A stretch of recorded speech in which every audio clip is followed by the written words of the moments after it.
சரி தவறு இரண்டையும் சமன் செய்கிறது பரவாயில்லை எனும் பதம். தோல்வியை நினைத்தால் 1000 வழிகள், தோல்வியை ஆராய்ந்தால் 1000 வழிகள். நிலவுக்கு செல்ல எத்தனித்த நிழலையே தங்கி விடுகிறது அறிவை வென்ற மனது. தீயவை தவிர்த்து நல்லவை நாடினால் ஓடிடும் வாழ்வில் நிம்மதி நாடலாம். என்னங்க, கவிதையெல்லாம் சூப்பரா இருக்கா?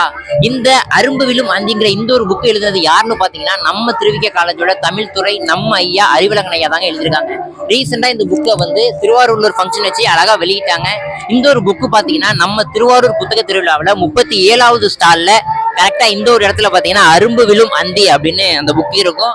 நம்ம திருவிக காலேஜ் பசங்க புத்தக திருவிழாவுக்கு வந்தீங்க அப்படின்னா புத்தகத்தை முடிஞ்ச அளவு வாங்க ட்ரை பண்ணுங்க. இல்லைன்னா ஒரு முறையாவது இந்த புத்தகத்தை படிச்சு பாருங்க, வாங்காம வீட்டுக்கு போக மாட்டீங்க. அவ்வளோ அழகா இருக்கும். லாஸ்டா அதுல உள்ள சில கவிதைகளை வந்து நான் வந்து படிச்சு காட்டுறேன், எப்படி இருக்குன்னு பாருங்க. கொஞ்சம் படிச்சு பார்த்தீங்கன்னா நீங்க அந்த புத்தகத்தை வாங்க வேண்டாம், அந்த புத்தகமே உங்களை வாங்கிடும். நம்ம ஐயாவுக்காக இதை ட்ரை பண்ணி பாருங்க. ஈரம் கண்ட கற்பாறைகளிலும் முளைத்து சிரிக்கின்றன அளத்தெரியாத விதை விருட்சங்கள். தடுமாறி தடமாறிய தருணங்களை தெரிந்து தக்கது புரிந்தால் தடை போடும் தோல்விகளும் தடமாகும் வெற்றிக்கு. அடிபட்டாலும் அழிந்து போவதில்லை உணவு தேடலில் உதிரம் குடித்து உயிரை விடும் கொசுக்கள். கவிதையெல்லாம் எப்படிங்க, சூப்பரா இருந்துச்சா? நான் ஒன்னும் சூஸ் பண்ணி எல்லாம் படிச்சு காட்டல நண்பா, ரேண்டமா திறந்து அந்த படிச்ச கவிதைகள்லாம் அவ்வளவு அழகா இருந்துச்சு. ஸோ எல்லாருமே இந்த அரும்பு விழும் அந்திங்கிற இந்த ஒரு புக்கை ஒரு வாட்டியாச்சும் படிச்சு பாருங்க.